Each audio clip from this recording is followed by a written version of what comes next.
This video is about the Walther Q5 Match. The Walther Q5 Match is a pistol that was primarily designed for competition use, but overall it's a full-size pistol that's ergonomic, very reliable, and very accurate, and that's what we're talking about today. As usual, if you came here for something specific and don't like hearing me talk about stuff that you don't care about, there are chapter markers down below so you can find what you're looking for. And if this channel adds any value to you, please consider subscribing, smash that like button. If you don't, I can't help you. If you like looking at pictures and videos of guns, follow me on Instagram. That stuff really helps out the channel. But with all that out of the way, let's get started.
Let's get into the purpose of the gun.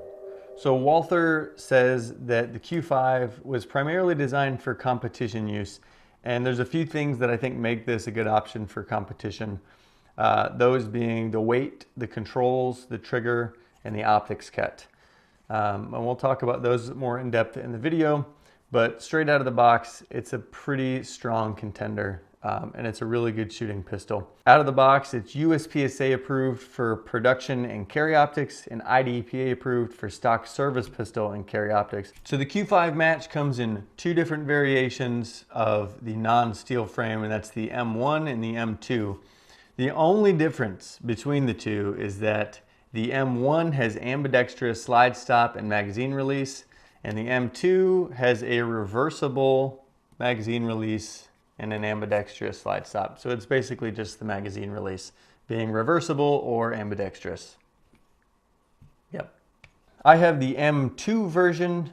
Comes with a 5-inch barrel, a stock trigger pull weight of 5.6 pounds, pre-travel of 0.4 inches. It comes with 3 15-round magazines. It comes with 3 interchangeable back straps. It has a loaded chamber indicator, open sights with a fiber optic front and a blacked out rear sight, and it's comparable in size and weight to a Glock 34 at 8.1 inches long, 5.3 inches tall, and 1.3 inches wide. It's 27.9 ounces empty, and it comes in MSRP at $1,049. If you can find them right now, you can get them for right under $1,000. What I can say is that I've got around 3,000 rounds on this pistol right now, and it's never had a malfunction of any kind. With the optic mounted, with the open sights, 0 malfunctions at all. And usually when I get a new gun, I don't clean them right away. I'll do kind of a torture test out of the box where if anything, I'll just throw some lube on it if it does have a malfunction or if I can tell it's just not running right. But I've never done anything to this, and it's at 100%. So good job, Walther.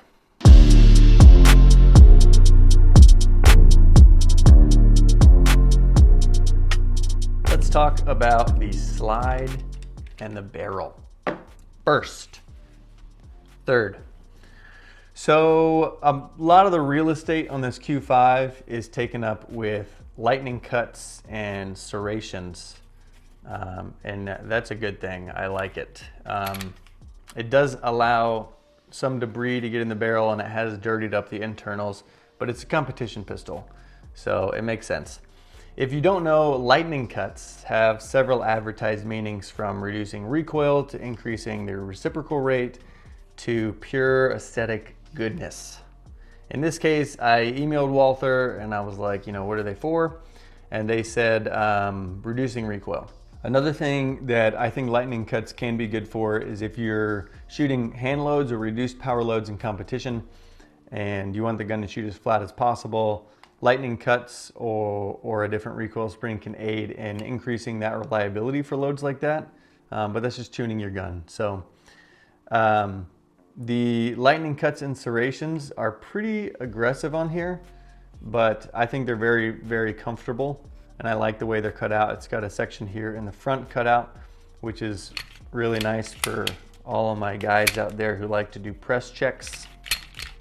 Press check away. The barrel is 5 inches long with polygonal rifling and a stepped chamber. And I asked Walther what the purpose of the step chamber was, and they said it's just to aid in accuracy. And I can say it is an exceptionally accurate pistol. Pistol accuracy isn't something that I usually care too much about, given the limitations of the cartridge, which is 9mm for me usually, and the use case, what you're going to use a 9mm for. They're all, usually accurate enough. But for sure, this is the most accurate pistol that I own. I've been really impressed with the accuracy of this pistol.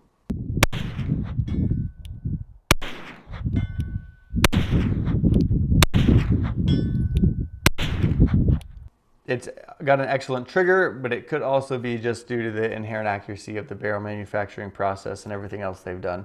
But on that note, let's talk about the trigger.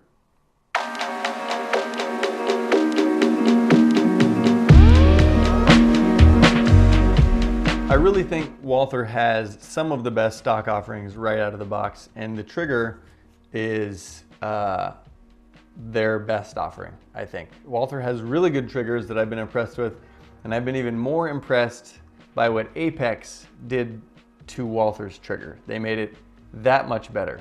It's so good. I get excited talking about it, and I get excited letting other people shoot it because it's amazing. I'd even put it up against a 1911. Obviously, they're inherently different. A 1911's trigger is going to be smoother and crisper and have characteristics that they only have typically. But it is really good, really good. I haven't measured the pre-travel after the Apex upgrade, but I can say it's very, very, very short. And the over-travel is virtually non-existent because of this trigger design. So they have a mechanical tab that stops the trigger from traveling past the point of where it breaks.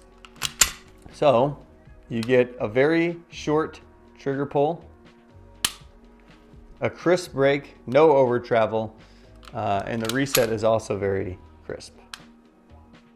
So as light as it is, I think this is somewhere right under 3 pounds. It still has a defined wall to where you can acquire your sights, prep your trigger, and then you still have a crisp break to break the shot. So overall, it's an excellent, excellent trigger from Apex and Walther.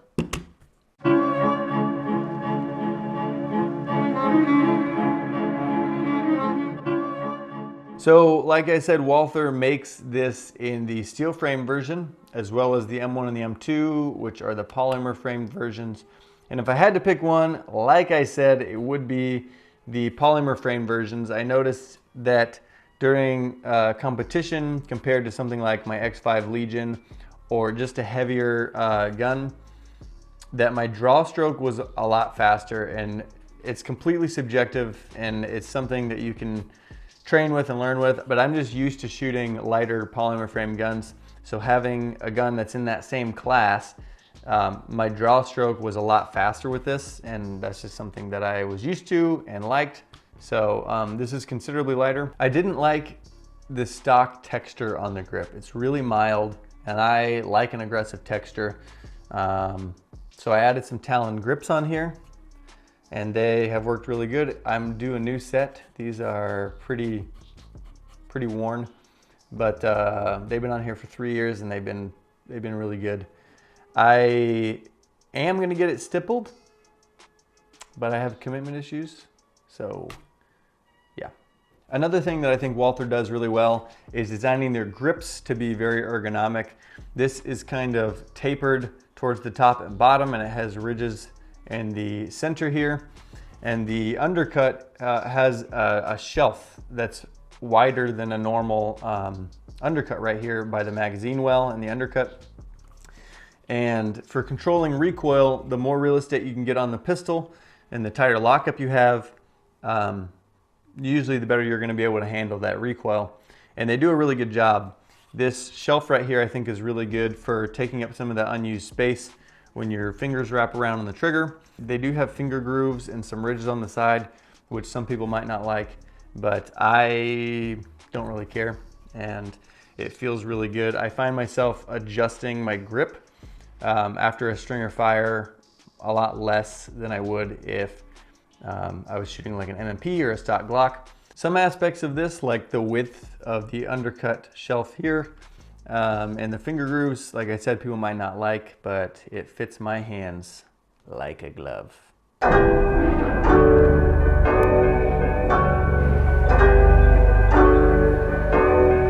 you know how when you buy a pistol, sometimes you'll go to shoot it, and you'll do some reloads, and when you reload for a slide lock reload, you just can't hit that slide lock 100% every time.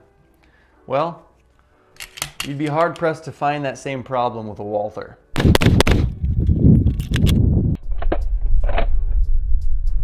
It takes almost nothing. It's got a huge shelf right here for your thumb to sit on, and they're really good. And I don't know if it's because of the design of this slide lock lever here and how long that lever actually is, along with the geometry of this cut. I don't know, but I do know that they are really fantastic stock controls for releasing the slide lock reloads. It's right here. The magazine release is pretty standard, nothing much to say about that, but I will say that on something like my Glock, until it gets really worn in, the magazines, when you release them, they can kind of stick, and you have to do that little flick, or whatever that's called, that thing. And on a SIG, they just kind of slide out, which is great. On the Walther, they're kind of ejected out. You don't have to do anything, and they just eject out. I mean, it's great. So probably a consideration because it was a competition pistol. I don't know. This is the only Walther I own, but good on you, Walther. It's fantastic.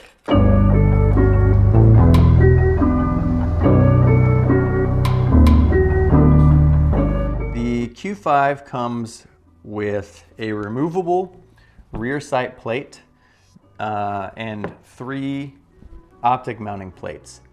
They're labeled 1, 2, and 4 for Doctor, Trijicon, and the Delta Point Pro, or optics that share those same footprints.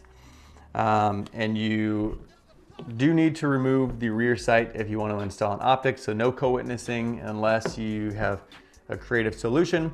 But the optic does sit up pretty high on the slide, so you would likely need a suppressor height front sight to be able to co-witness. But the optic does sit up pretty high. It's almost flush with the top of the slide right here.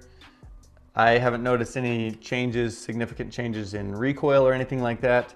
I know a lot of people, me included, are used to having their slides milled for a specific optic or a specific footprint, and so it sits down a lot lower. But just a consideration, I haven't noticed any changes.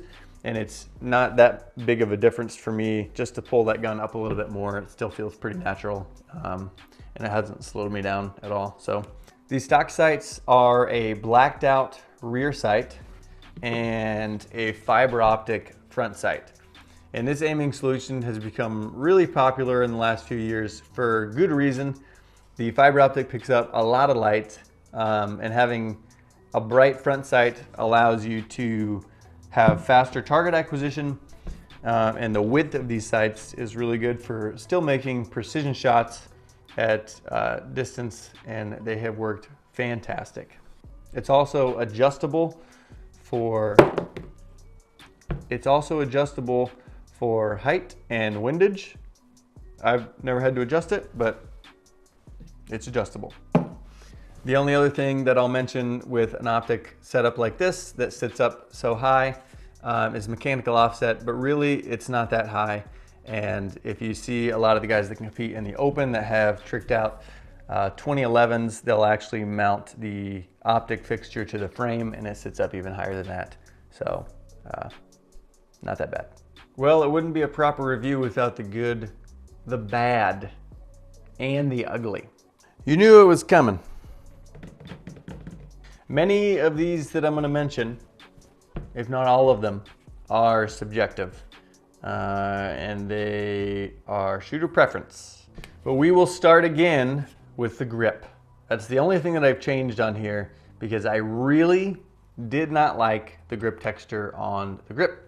Everything else they've done with the pistol is very thoughtful. It's very well thought out for competition use, and it works really well for any kind of shooting, except the grip texture. It's very mild. It's got kind of a swirl pattern texture to it, but it's just not very good. It's not very good, and my hands before I bought the grip texture were sliding around a lot. It didn't feel very secure, and like I said, I wanted to get it stippled, but commitment issues. So Talon Grips, I put these on here to see if I wanted to get it textured, and that was 3 years ago. They're still on here. I don't really like the way the Talon Grips look either. They look kind of cheap, but they do work really well. So that was number one, grip texture, not a fan. The magazine well is another area that I'm not too fond of. It's very narrow and it is beveled a little bit, but it's not beveled very much. And it doesn't give much of a margin for error for feeding those magazines in. If you're careful and deliberate, and obviously with enough training, you can get past that. They do sell some aftermarket mag wells for this, but I'm not a fan of those either. But it could be beveled just a little bit more. There's a lot of meat around this magazine well that I think could have been designed to have just a little bit more of a bevel, and it doesn't. So not a fan of that either. The optic height, like I mentioned before, is very high, but also with these plates, there's no co-witnessing at all. On something like the FN502 I just bought, the optic plates that you can buy have a rear sight in the back, so you can still co-witness with the front sight, although it does come with suppressor height sights. I would just like to see some more options for this where you can do that. I like to have optics that I can co-witness on.